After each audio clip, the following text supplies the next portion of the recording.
Here's a little fun twist to a dual eyeliner makeup look. The thing to practice here is patience and precision, both of which will help you along the line, quite literally.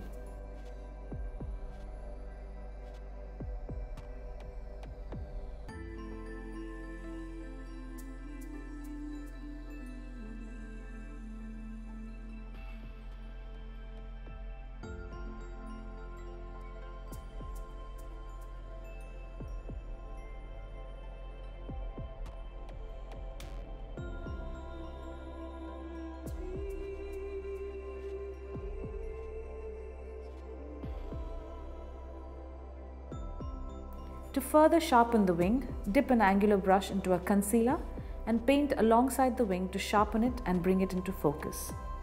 Likewise, you may use the concealer to brighten the little gap between the two eyeliners too.